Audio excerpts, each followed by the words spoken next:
Masih ada kaitannya dengan video sebelumnya tentang nabi palsu dan guru palsu zaman sekarang.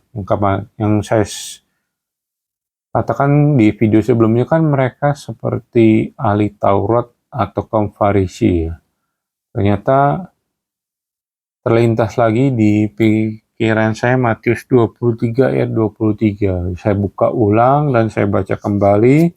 Matius 23 ayat 23, saya bacakan, demikianlah firman Tuhan, celakalah kamu, hai ahli-ahli Taurat dan orang-orang Farisi, hai kamu orang yang munafik, sebab persepuluhan dari selasi, adas manis, dan jintan kamu beri, tetapi yang terpenting dalam hukum Taurat kamu abaikan, yaitu keadilan, belas kasihan, dan kesetiaan.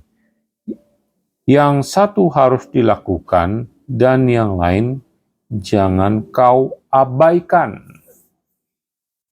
Setelah saya renungkan, saya telaah, dan saya telusuri ayat ini kata demi kata, saya dapatkan, ternyata ya jelas banget di sini ditulis bahwa ahli Farisi, orang-orang Farisi, ahli Taurat, guru-guru atau nabi-nabi palsu zaman sekarang itu seperti anjing dan babi yang tertulis di 2 Petrus 2 ayat 22. Karena apa?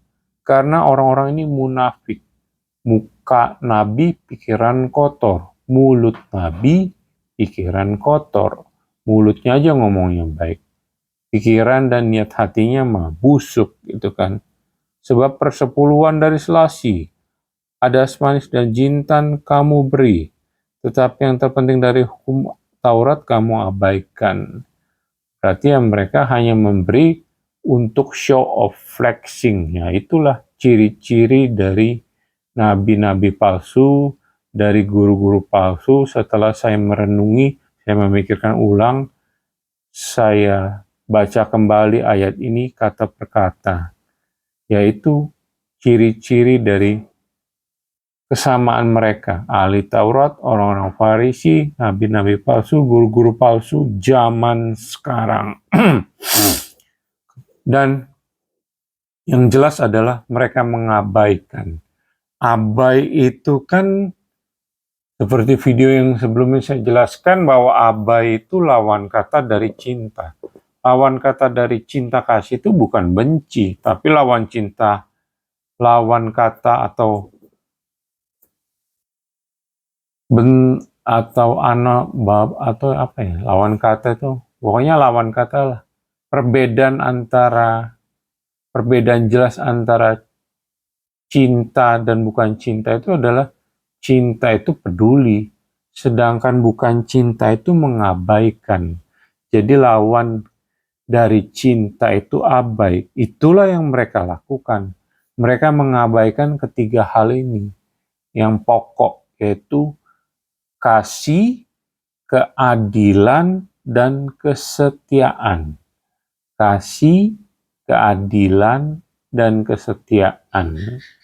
Jadi bisa dibilang bahwa yang satu harus dilakukan dan yang lain jangan diabaikan.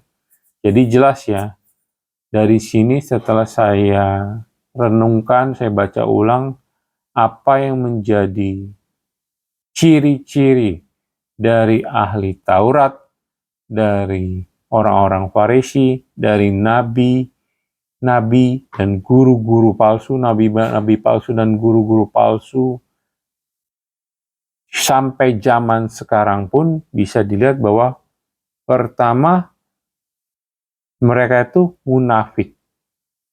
Kedua, mereka itu bisa dibilang mengabaikan hukum-hukum yang terpenting. Mengabaikan apa saja yang mereka abaikan, yaitu keadilan, kasih, dan kesetiaan.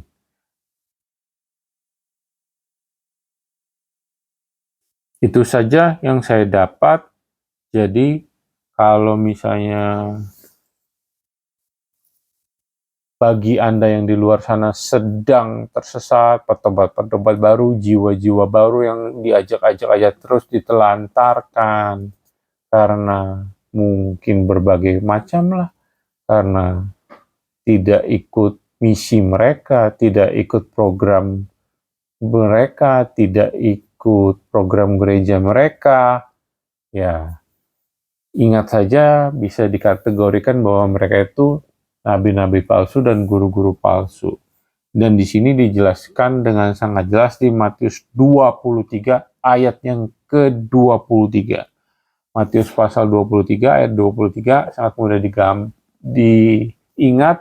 Matius itu kitab pertama dari Perjanjian Baru dan ayat dan pasalnya sama, itu 23.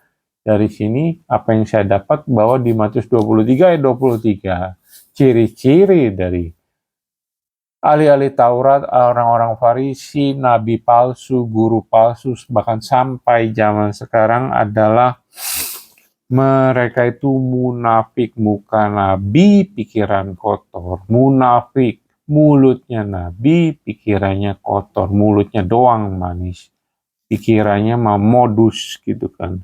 Kemudian ciri yang selanjutnya yang saya dapat lewat ayat ini setelah menelaah merenungkan ayat ini adalah mengabaikan. Mengabaikan itu lawan dari mencintai atau mengasihi. Mereka yang abaikan, mereka abaikan apa aja? Mereka mengabaikan tentang keadilan, mereka mengabaikan tentang kesetiaan, dan yang paling parah, mereka mengabaikan tentang kasih yang tulus murni. Itu saja yang mau saya sampaikan.